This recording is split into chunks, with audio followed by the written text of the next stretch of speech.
आप से पहुंचाएंगे। बिल्कुल, जहां पर कोविड के केसेस बढ़ रहे हैं तो स्कूल कुछ दिन पहले ही खुले, 1 मार्च से कॉलेज खुले, उसके बाद 7-8 मार्च से आपको याद होगा जम्मू कश्मीर के अंदर हायर सेकेंडरी सतह तक के स्कूलों को खोला गया और 15 मार्च से प्री प्राइमरी और प्राइमरी स्कूलों को खोलने की तैयारी के बीच कुछ स्कूलों के अंदर पॉजिटिव केसेस भी आए। लेकिन बढ़ते कोविड के मामलों के बीच इंतजामिया ने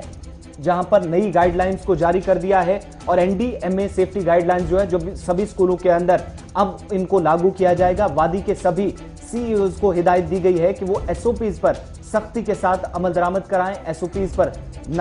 एसओपी सख्ती के साथ नाफिज करने की उन्हें हिदायत दी गई है। अब एनडीएमए क्या है? मैनेजमेंट गाइडलाइंस जो दी गई है नई सरकार की तरफ से, जिसमें नेशनल डिजास्टर मैनेजमेंट गाइडलाइन यानी एमडीएमए, इस प्रोग्राम के तहत तमाम स्कूलों के अंदर मॉक ड्रिल्स करवाई जाएंगी। जो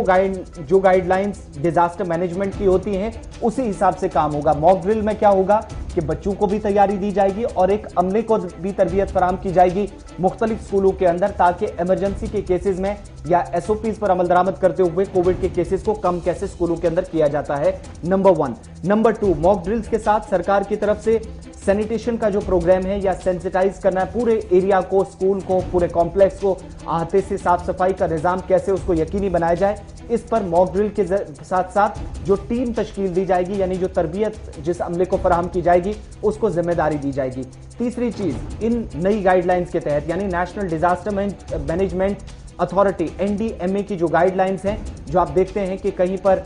कुदरती आफत आती है या फिर खतरनाक सूरत हाल बनती है मौसमी सूरत हाल के बाद, तो इन गाइडलाइंस को फॉलो किया जाता है। उसी तरह की गाइडलाइंस की तर्ज पर जम्मू कश्मीर के स्कूलों में, खासतौर से वादी के अंदर भी काम होगा, जहां पर जैसे स्कूल खुले हैं तो सेफ्टी ऑडिट जो है उसको यकीनी बनाया जाएगा। बच्चों की सिक्योरिटी को, उनकी सेफ्टी को, उनके तहफ्फुज को कैसे यकीनी बनाया जाए, इस बात पर फोकस होगा। सोशल डिस्टेंसिंग से लेकर सैनिटाइजेशन के प्रोग्राम पर यह कमेटी जो जिस अमले को तरबियत दी जाएगी वो इसकी जिम्मेदारी होगी, वो देखेगी। अब इन सब मामलात पर नजर कौन रखेगा? डिस्ट्रिक्ट नोडल ऑफिसर एक बनाया जाएगा जिसको जिम्मेदारी ये दी जाएगी कि तमाम सीईओज के साथ बातचीत करके वो इस डिस्कशन लेवल पर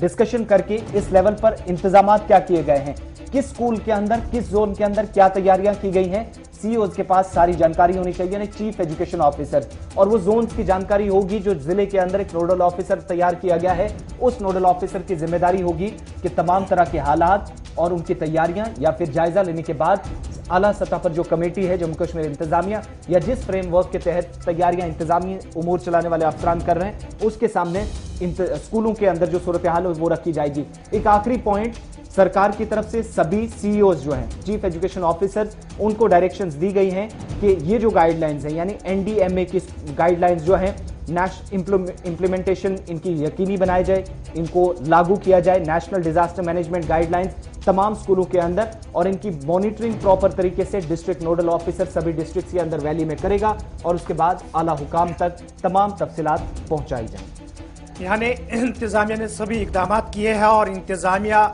जिस तरीके से ये गाइडलाइनें जारी की गई है उससे साफ जाहिर हो रहा है कि इंतजामिया किसी भी सूरत हाल का मुकाबला करने के लिए जहां एक तरफ से मुतहरिक है, वहीं पर इंसानी जानों